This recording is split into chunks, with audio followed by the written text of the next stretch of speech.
صلو علی محمد و آل محمد۔ اگر کسی شخص کے پاس اپنے ہی چلتے کاروبار میں پیسے انویسٹ کرنے کے پیسے نہ ہوں اور کوئی دوسرا شخص اس کو انویسٹمنٹ کی نیت سے دے اور وہ کاروباری شخص اسے یقین دلائے کہ 100% آپ کے پیسے نہیں ڈوبیں گے اور کہے کہ ایک خاص مدت کے بعد آپ کے پیسے میں آپ کو دے دوں گا اور پروفٹ کا کچھ حصہ ان پیسے کے اوپر آپ کو دوں گا، تو کیا وہ اضافی پیسے سود ہوں گے؟ ایک کیس میں سود نہیں ہوں گے اور ایک کیس میں سود بن جائیں گے۔ اس کو آپ اصولی طور پر سمجھ لیں۔ آپ نے کسی سے 10 لاکھ روپیہ ادھار لیا اور آپ نے کہا کہ میں آپ کو یہ قرض بھی واپس کر دوں گا، اوپر کچھ دے دوں گا، وہ تو 100% سود ہے۔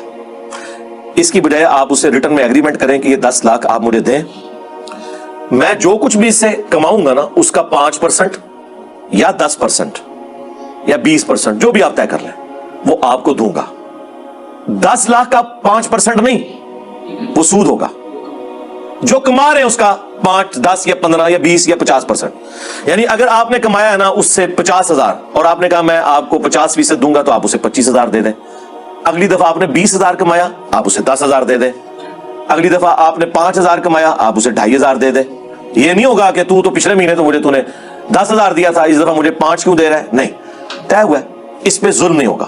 اور اگر خدا نخواستہ نقصان ہوا تو نقصان کی صورت میں اگر ٹوٹل انویسٹمنٹ اس بندے کی ہے تو نقصان ٹوٹلی وہ بندہ اٹھائے گا جس کی انویسٹمنٹ ہے۔ یہ انصاف ہے۔ کیوں؟ آپ کی محنت ضائع ہوگی، اس کا پیسہ ضائع ہوگا۔ سمجھ آئی؟ آپ کا نقصان یہ کہ آپ کی محنت ضائع ہوئی، اس نے تو محنت نہیں کی، وہ سلیپنگ پارٹنر ہے۔ اس کی رقم ڈوبے گی، آپ کی محنت ڈوبے گی، کیونکہ آپ کو بھی تو پروفٹ کوئی نہیں ہوا۔ آپ کا نقصان یہ ہے کہ آپ نے جو محنت کی وہ ڈوب گئی، اس کا نقصان یہ ہے کہ اس کا اتنا پیسہ ڈوبا۔ اور پروفٹ کے کیس میں آپ پروفٹ اس لیے لے رہے ہیں کہ آپ اس پیسے سے محنت کر رہے ہیں، وہ پروفٹ اس لیے لے رہا ہے کہ اس نے آپ کو پیسہ دیا ہوا ہے۔ یہ تھم رول ہے۔